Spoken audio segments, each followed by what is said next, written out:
Man, Rafa's retirement, huh? Yeah. Hit me right in the feels. I mean, we all knew it was coming, Right. but still. Yeah. The king of clay, 22 Grand Slams. Amazing career. Yeah, an absolutely amazing career.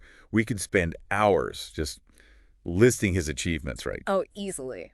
But today, on this deep dive, we're going to do something a little different. Okay. Yeah. We're going to try to uncover what made Nadal, well, Nadal.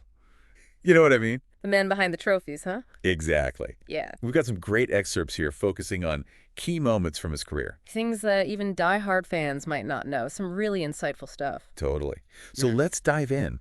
Our mission, should we choose to accept it, is to go beyond just the wins and the titles, to really understand what made him such a dominant force in tennis. And also how he overcame so much adversity. I mean, the injuries alone. Yeah, we'll get to those. But first, I think we got to start with that 2005 French Open. Oh, absolutely. 19 years old, Yeah. first time at Roland Garros. And he just destroys the competition. It wasn't even close, was it? It wasn't just the winning. It was how he won. This relentless energy. Like a force of nature. I remember reading somewhere someone said he redefined what athleticism means on a tennis court. He covered every inch of that court, didn't he? Yeah, and that heavy topspin forehand. Nightmare fuel for his opponents. Forcing them out wide, making them run, it completely changed how people approached playing on clay. So you're saying he didn't just beat his opponents, he changed the game itself. Exactly. I mean, think about it. Yeah. You could argue that Nadal made the entire surface of clay more physically demanding. Interesting. And then, of course, you can't talk about Nadal without talking about Federer, right? Oh, the rivalry of the century.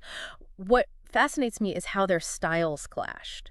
Federer, all elegance and precision. Effortless, almost. Right. And Nadal, this pure force of nature, power and determination. Total opposites, but somehow a perfect match. It made for some incredible tennis. And remember when Federer admitted Nadal forced him to adapt his game? He switched to a bigger racket head, didn't he? Yeah, to handle that heavy topspin. Even Federer had to adjust his game. Which brings us to, I think, one of the most remarkable things about Nadal's career, his ability to adapt. I mean, we've talked about the Federer rivalry. Right. But his biggest opponent might have been his own body. All those injuries. Oh, yeah. That 2009 knee injury, for example. Brutal. Most players would struggle to come back at the same level, let alone. Nadal not only came back. He won the French Open and Wimbledon the following year. It's insane. Almost superhuman. Makes you wonder, right? Yeah. What if he hadn't been so plagued by injuries? Would we be talking about 30 Grand Slams instead of 22? We'll never know, unfortunately. But, you know, it does say a lot about his mental fortitude. Absolutely. He never let those setbacks define him. He just kept pushing, kept fighting. And it's not just physical resilience. You remember that quote from his final match? Uh-huh. Remind me. He said, "The way I'd like to be remembered more is like a good person from a small village in Mallorca."